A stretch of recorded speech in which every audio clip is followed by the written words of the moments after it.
Well, guys have been asking, where the heck have you been? How come you've not been putting out any videos? Well, I'm going to give you a brief update. Well, it's going to probably do some rambling in there because I got some things I want to say. But I'm going to give you an update on where the heck we've been. Main thing, family time. We've been out spending time up on the local ski resort. Both the young guys got kind of hooked into snowboarding. They've been snowboarding before, but this year it kind of clicked with them a little bit more, and they've been having a lot of fun, so they've been spending a lot of time up there. Big sis was working up there. She's worked up there the last few seasons. And so we had a lot of fun going up and snowboarding this winter. Our snowpack up high, I haven't really looked at what it's been. Down here, it was just pretty bad snowpack this year. I think I only really needed to plow the driveway once this year. And for some guys, that'd be like, oh, it's been a great winter. Well, I like snow, so not seeing snow out in our field, kind of a bummer. We had a couple pretty good storms, but it melted off fairly quick. But up high, through most of the winter, it was the first part of the winter, it wasn't very good. February rolled around, and this is kind of usual.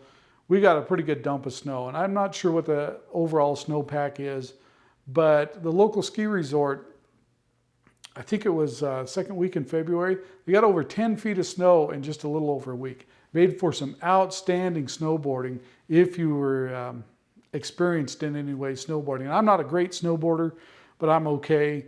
The twins, they're just now getting it, so getting out in that deep powder, they struggled with it. So they stayed on the groomers quite a bit. But they had some excitement. Finally let them go down a couple runs by themselves when I went over onto the next run that wasn't groomed, got into some powder, satisfied the urge to get into the powder, and they had a fun time going down that run, you know, getting that little bit of freedom.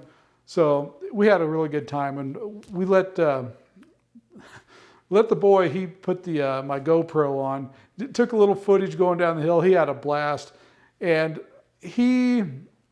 well, it's kind of both of them. We tried to teach them toe turns, trying to get them into some toe turns so they can do S turns going down the hill.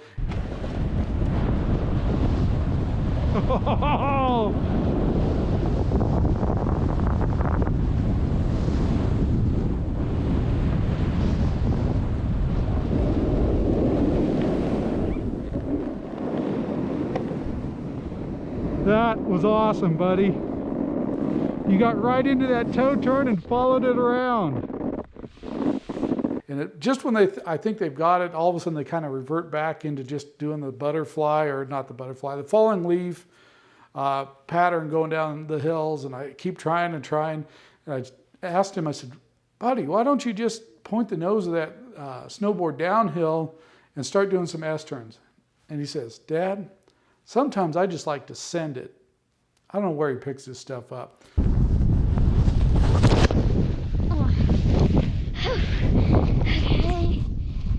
Big wipeout. I try to explain to him in order for him to send it, you kind of got to figure the toe turns out too. So anyway, we had a blast up there, but along with that, on the days I wasn't snowboarding, I was kind of recovering from the days of snowboarding because my back really wasn't liking it that much. So anyway, that's what we've been spending a lot of time doing, and a lot of other family stuff. Moved my oldest daughter over to the other side of the state, about 8 hours away. I'll probably make another video about this, but we went through the Portland area, and if you've seen in the news about what a crap show Portland, Oregon is, I can kind of confirm it's probably true. Portland's kind of, there's the rest of Oregon, and then there's the Willamette Valley, which includes Portland. It's just a different environment over there. We'll just put it that way. And then we went through the Columbia Gorge. I hadn't been through there in a couple of years. And seeing these thousands, and I'm not exaggerating, there's thousands of wind turbines up above the Columbia Gorge up on the plateau. And not a single one of them turning. So much for green power. Here's these wonderful dams that they built, just churning out power, and here's all the wind turbines stopped because there's no wind. So I'll do a little video about that later, but it was kind of eye-opening going through there. Anyway, we got her moved over, but of course, the day before we're going to take off, I was backing up to the horse trailer because that's what we hauled all of her stuff over in. I backed up to it, and the truck's sitting there idling, and all of a sudden a bunch of, I don't know if it was, I think it was smoke come out of from under the hood. Made this terrible sound, this big hissing sound. I thought for sure I blew a radiator hose. I thought it was steam at first. Well, it's that truck, it's a 2014 Ram with the diesel in it. And at about 67,000 miles, it said perform service. Well, I've been kind of putting it off. Really didn't know what perform service meant. I did read it had something to do with the EGR, blah, blah, blah. So I've just been putting it off. It couldn't be that big a deal. It's got about 80,000 miles on it right now. Well, come to find out that was probably the problem. There's a crankcase filter valve assembly up on the top of the engine. I looked it up on YouTube. I'm like, oh, this is great. This is going to be a huge pain. Turned out it was only about a 30-minute deal, and that was just the first time doing it. It probably take less once you've done it once. Cost me about 150 bucks. You can get them cheaper, but I needed it that day for the filter and the gaskets. So got that put on. Took the EGR valve off and cleaned it because that filter was completely plugged up with stuff. So I assumed some stuff had got in there. The older trucks, the older diesels, you had to clean that EGR valve out. And I know you can get an EGR delete and all that stuff, but I haven't done it yet, or probably won't do it to this truck. But these ones that run DEF, you're not supposed to need to clean them as much. Well, this one was pretty dirty because I let the filter go too long. So I want to give a big shout out to Super Clean. They had sent some of their product to me to try out, and I really hadn't had a chance. They sent it a couple months ago, and I really haven't had a chance to use it because we've been out doing other things. But the last few weeks I've been using it, and I used it on that EGR valve. Boy, that stuff worked great. It doesn't smell bad. I've used some other degreasers that just smelled terrible, real chemical smelling, just kind of burned your nose. This stuff doesn't have that nasty smell, and it cleans very well. It cleaned up that EGR valve, just lickety-split, just rinsed it out with some water afterwards, and man, it looked like a brand new valve when I was done. So shout out to Super Clean. I really like your product. I've been using it on a few other things. As I use it on stuff, I'll kind of fill you in on how it's been working. But so far, I really like their product. So thanks a lot, guys, for sending that. Not a paid endorsement. They just sent it for me to try out and see what I thought of it. So far, I really like it. Anyway, got the truck ready. Ran fine all the way over and back. But I've been thinking about maybe trading that truck off because the trade-in or the private party value of vehicles right now is through the roof. Every month that thing goes up in value. It's pretty amazing. That truck, figuring I've owned it since 2014 or 15, I can't remember when I bought it. At least 6 years I've owned that truck. Through that 6 years, if I sold it private party today, I would probably only be out $5,000 from what I paid new for that truck to now. Pretty amazing what these trucks are bringing. So I've been thinking about getting rid of it. And it's not just because the trade-in value is so high or the private party value. It's because when I bought it, I bought a stick shift, a 6-speed stick shift. And at the time, I thought this is a great idea. The last 2 trucks were stick shifts. Had zero problem with these Ram trucks. This truck, I did have one problem with it before. At about 75,000 miles, both the front wheel bearings went out at about the same time on that truck. Was replaced under warranty. The last Ram I had, I think it was about 250,000 miles, somewhere in there, that I had to replace a wheel bearing on it. This one, both of them went out. I don't know what the deal is with it, but that's really the only issue besides this EGR thing that I've had with that truck. So I'm not unhappy with the truck, but I am kind of unhappy with the stick shift. The older I get, the less I like the stick shift idea. And one of the reasons I bought it was, in the past, the stick shift always got a little better fuel economy. Not with these newer trucks. My father-in-law bought the same year truck, except he got an automatic. His is a long box, but he's got more power. He gets better fuel mileage than I do. So it's kind of a no-brainer. And I just, when I drive that thing through cities, like that trip we just went on, driving a stick shift through cities just isn't all that much fun. So I've been thinking about trading that thing off or getting a different truck. I'm not really sure yet whether I'm going to do that or maybe try and find another rig to bounce around in the hills in, because 3/4 tons bouncing around through the hills are not fun. And diesels going out into mud and snow, not fun either, because they're heavy, they sink. So I've been thinking about just keeping this and maybe getting another rig to run around and look at mines and stuff. So leave the comments below. What kind of rig do you think I should get? Trade this off on a different rig, maybe get a 4-seat or a 4-door Jeep of some kind. I don't know. I'm just throwing ideas. I haven't made any decisions yet, but kind of thinking ahead, what do I want to do? Like I said, the trade-in or private party value on this truck is so high right now, it's just really tempting to get rid of it so I can get into an automatic. But it still doesn't solve the problem of a smoother riding rig to go out tootling in the hills.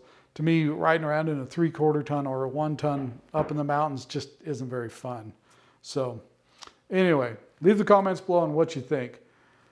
What else? I think that's about it. Well, hold on. I did make some video footage from a couple contests I participated in over the last month on the TS890 versus the 7610 and why I kind of like the TS890 better. Now, you guys that got the 7610, there's nothing wrong with the radio. Trust me, you've got a fine radio. If you're thinking about the 7610, you can't really go wrong with either radio. I just prefer the 890 a little more. I like the filtering a little better in the radio. I like some of the options better in that radio. And I'll bring that up on an upcoming video. I haven't gone through the footage yet to see how well it turned out. But I like both the radios. But I've just been toying with the idea today that if we could hit, what number did I pick? I think I picked 35,000 subscribers by next April or sooner, I would give away that 7610. So if you haven't subscribed, subscribe. You could have that radio sitting on your desk. Nothing wrong with that radio. It's been a great radio. I'm just using the 890 more. I really don't need 2 radios like this sitting on my desk. I don't have a full-blown contest station, so I just don't see a lot of need in having both these radios. I can get by with a lot less radio for a backup radio. So subscribe. Maybe we'll give away this 7610. I think that's about it for today. Just wanted to give everybody an update. Where the heck have you been? We've just been busy with family stuff. So kind of needed a break. As you can see, my hair has grown out. I haven't got the barber's timeline and my timeline to match recently. This week we're getting it done though. I hate when my hair grows out like this. Usually I'm kind of a razor fade kind of guy. This is like 3 or 4 weeks worth of growth. My hair grows fairly quick, so I have to get haircuts all the time or cut it myself. I was just about tempted to break the clippers out yesterday and just shave it off again.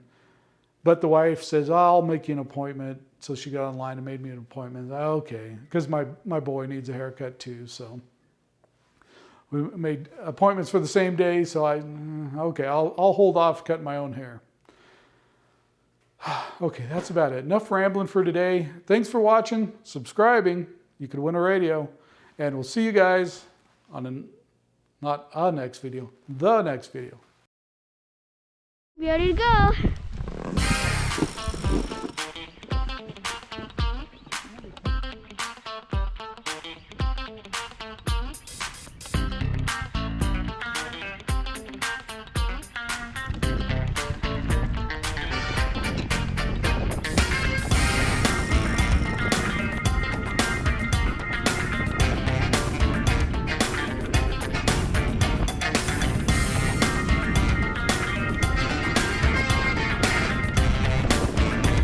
Ooh, that's rough.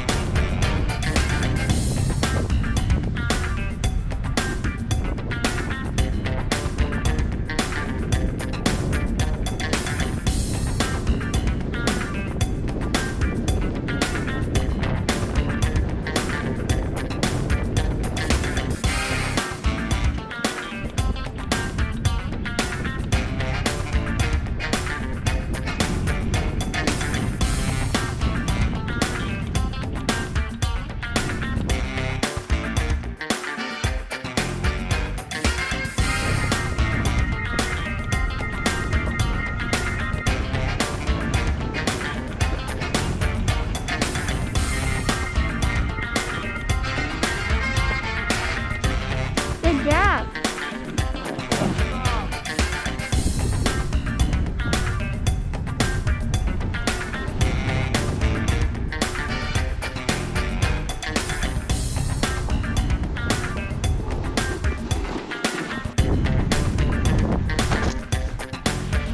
Then drop it.